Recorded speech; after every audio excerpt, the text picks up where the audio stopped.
Assalamualaikum warahmatullahi wabarakatuh. Perkenalkan, nama saya Delandra Azizah, mahasiswa Ilmu Komunikasi Universitas Muhammadiyah Yogyakarta. Peserta mata kuliah Metode Penelitian Komunikasi Kualitatif tahun 2023. Pada video kali ini saya akan menjelaskan mengenai analisis framing, analisis naratif, dan analisis semiotika. Analisis framing adalah pendekatan untuk mengetahui bagaimana perspektif atau cara pandang yang digunakan oleh wartawan ketika menyeleksi isu dan menulis berita. Analisis framing ini dipakai untuk membedah cara-cara atau ideologi media saat mengkonstruksikan fakta. Paradigma yang digunakan dalam analisis framing ini adalah paradigma interpretatif dan atau paradigma konstruktivistik.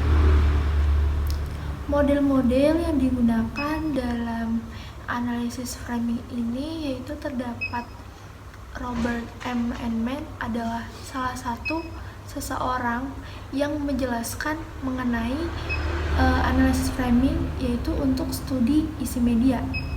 Nah, konsep framing yang dilakukan oleh Eijkman ini untuk menggambarkan bagian dari seleksi dan menonjolkan aspek-aspek tertentu dari realitas yang dibangun oleh media massa. Nah, framing dapat dipandang untuk penempatan informasi-informasi dalam konteks yang khas. Nah, sehingga isi tertentu mendapatkan alokasi yang lebih besar daripada isu lainnya. Robert Eijkman ini memiliki 4 elemen penting yang dikemukakan oleh Robert Eijkman, yaitu dalam Define Problems ini mendefinisikan masalah-masalah, yaitu untuk menentukan apa yang dilakukan oleh agen terhadap harga dan keuntungan diukur dalam bentuk nilai-nilai budaya. Diagnos yang kedua terdapat diagnos causes, mendiagnosa penyebab yaitu mengidentifikasi yang menciptakan masalah. Sedangkan make moral judgment yaitu mengevaluasi agen-agen, kausal dan efek yang ditimbulkan. Sedangkan sage remedies yaitu menilai perlakuan berbagai masalah dan memprediksi efek-efek yang sama. Selanjutnya terdapat model analisis dari Pan dan Gerald M. Kosicki. Nah, ia mengemukakan yaitu mengoperasionalisasikan 4 dimensi struktural teks berita sebagai perangkat, yaitu ada sintaktis, ada skrip, ada tematik, dan retoris. Nah, model ini berfungsi sebagai pusat organisasi ide yang dimana terdapat salah satu dari 4 tadi itu terdapat 5W plus 1H. Model berikutnya dikemukakan oleh William Agamson, adalah seorang sosiologi yang menghubungkan wacana media di satu sisi dengan gagasan umum lainnya. Nah, wacana media ini merupakan elemen paling penting untuk memahami dan mengerti gagasan umum yang mengembang atau suatu isu. Kita bisa lihat contoh dari Robert Eijkman ini dari berita kompas.com dan jawapost.com. Ini merupakan berita pada tahun 2020 banjir di Jakarta. Pada berita yang dikemukakan oleh kompas.com ini mengkonstruksikan peran pemerintah daerah dalam menangani banjir di Jakarta cenderung diarahkan pada pemberitaan dengan frame yang negatif. Hal tersebut memiliki wacana yang seragam, yaitu menuntut, mempertanyakan, dan menggugat ketidakberdayaan pemerintah pusat dalam menangani banjir.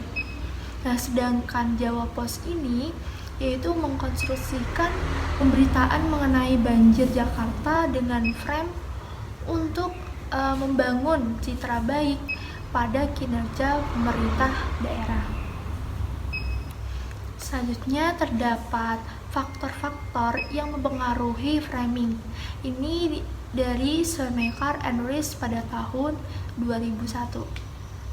Yaitu terdapat ideologi, ekonomi atau pengiklan, terus kemudian rutinitas organisasi, terus kemudian kepemilikan media. Yang kedua yaitu terdapat analisis naratif. Narasi adalah representasi dari sebuah peristiwa atau rangkaian peristiwa-peristiwa. Nah, narasi bisa diartikan sebagai peristiwa yang memang nyata dan atau fiktif belaka yang dikomunikasikan oleh beberapa narator. Analisis naratif adalah penelitian bersifat narasi yang menceritakan urutan peristiwa secara terperinci. Hal ini peneliti dapat menggambarkan kehidupan individu, mengumpulkan cerita tentang kehidupan orang lain dan menuliskan cerita pengalaman individu. Naratif dapat berupa fiksi, yaitu bisa novel, bisa komik, bisa dongeng, dan lain-lain.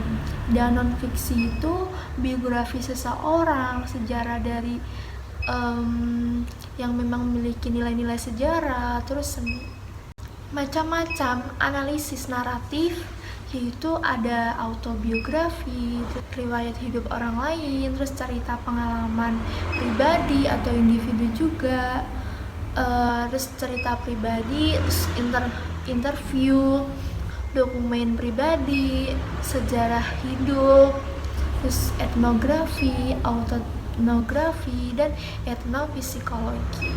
Story di dalam naratif ini merupakan urutan kronologis peristiwa yang dimana peristiwa itu bisa ditampilkan atau tidak dalam teks. Nah, sedangkan plot yang dijelaskan dalam analisis naratif ini dia itu lebih ditampilkan secara eksplisit dalam teks. Jadi story itu emang story aja, sedangkan plot itu ada penjelasannya yang dimana itu berupa cerita, berupa alur plotnya tuh seperti apa dalam berita, dalam narasi apa. Nah, kemudian terdapat manfaat dari analisis naratif, yaitu untuk membantu memahami bagaimana pengetahuan, makna, dan nilai produksi serta disebarkan dalam masyarakat. Yang kedua, terdapat untuk memungkinkan menyelidiki hal-hal tersembunyi dan laten dari suatu teks media. Selanjutnya yaitu untuk memahami bagaimana dunia sosial dan politik itu diceritakan dalam pandangan tertentu, yang bisa membantu kita untuk mengetahui kekuatan dan nilai sosial yang dominan dalam masyarakat. Yang terakhir, untuk menganalisis naratif, merefleksikan kontinuitas dan perubahan komunikasi. Diegetik dan non-diegetik. Diegetik di sini yaitu aspek lain dari film yang penting dianalisis dalam analisis naratif. Misalnya suara-suara yang memang terdapat suara yang ada di dalam film itu sendiri. Nah, misalnya suara ada orang jalan, ada suara piring jatuh, atau suara gelas jatuh, terus suara orang jatuh, atau suara-suara hujan. Nah, itu memang intinya diegetik ini suara-suara yang ada suara tambahan yang memang dari alur naskahnya tuh ada seperti itu. Nah, sedangkan non-diegetik ini suara yang tidak berasal dari ruang cerita, artinya suara yang memang bukan dari alur naskahnya. Cuman non-diegetik ini suara yang ditambahkan, yaitu bisa disebut dengan background lagu. Kan biasanya setiap film memiliki background lagu, alur lagu yang memang yang cocok untuk mengiringi film tersebut.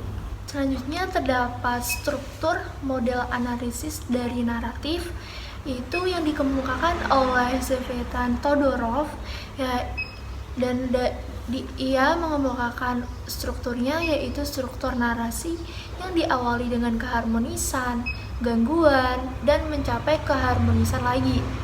Sedangkan Niglesi menstrukturkan yaitu kondisi keseimbangan, gangguan terhadap keseimbangan, kesadaran terjadinya gangguan, upaya untuk memperbaiki gangguan, dan pemulihan menuju keseimbangan. Sedangkan dari Marie Gillespie itu dia strukturnya melalui kondisi awal, terus akan munculnya kekacauan, terus kekacauan semakin besar, kemudian konflik semakin memuncak, dan pada akhirnya penyelesaian. Salah satu contoh yang saya ambil ini komik. Nah, di dalam komik ini memang terdapat narasi-narasi yang dimana mereka berdialog, ngobrol satu sama lain. Nah, ini bisa disebut dengan narasi. Karena biasanya kalau komik itu bisa fiktif, bisa fiksi dan non-fiksi. Yang ketiga, saya akan menjelaskan mengenai analisis semiotika. Nah, analisis semiotika ini adalah teknik analisis data kualitatif yang bertujuan untuk menemukan atau menganalisis simbol dan atau tanda dalam teks dengan secara sistematis. Hal ini, tanda yang dimaksud nantinya dapat menunjukkan pada makna-makna tertentu, sesuatu hal yang berkaitan dengan objek. Objek-objek ini dapat membantu atau membawa informasi dan mengkomunikasinya dalam bentuk tanda. Prinsip dasar semiotika sendiri yaitu dapat diakronis. Ini lebih memfokuskan pada perubahan yang terjadi pada struktur, bahasa, dan kosakata dari masa ke masa. Sedangkan sinkronis ini cabang linguistik yang mempelajari bahasa pada suatu waktu tertentu. Hal tersebut akan lebih fokus pada struktur bahasa dan cara penggunaannya. Sedangkan signified atau petanda, makna ini yang terkandung dalam pesan yang memiliki konsep, fungsi, dan nilai-nilai yang terkandung di dalam tanda. Sedangkan signifier atau penanda, tanda yang dapat dilihat oleh mata yaitu berupa fisik atau wujud. Langue yaitu sistem abstrak dari bahasa yang terdiri dari aturan-aturan yang memang yang mengatur penggunaan bahasa. Sedangkan parol yaitu penggunaan konkret dari language dalam kehidupan sehari-hari. Model urutan dari Ferdinand de Saussure yang mengemukakan tanda itu dibagi menjadi dua, yaitu penanda atau signifier dan petanda atau signified. Ia mengemukakan bahwa tanda-tanda itu dari bahasa terdiri dari hubungan antara bunyi dan makna, dan tanda-tanda inilah yang akan membentuk sebuah sistem yang kompleks dalam komunikasi manusia. Bisa kita lihat contoh dari analisis semiotika ini, yaitu gambar dari bendera warna kuning. Dan bendera warna kuning ini dilambangkan sebagai kematian. Namun di setiap daerah memiliki warna bendera yang berbeda-beda untuk menunjukkan sedang berduka. Misalnya ketika kita berjalan ke sudut jalan, nah kita menemukan bendera warna kuning yang dipasang. Yang tersebut ini menandakan ada yang sedang berduka. Warna kuning ini, hal ini disebut sebagai tanda kalau warna kuning itu menunjukkan ada yang berduka. Sedangkan elangnya ini adalah warna kuning. Kemudian parolnya itu bendera yang terbuat dari kain, dari kertas atau plastik. Sekian dari presentasi saya. Wassalamualaikum warahmatullahi wabarakatuh.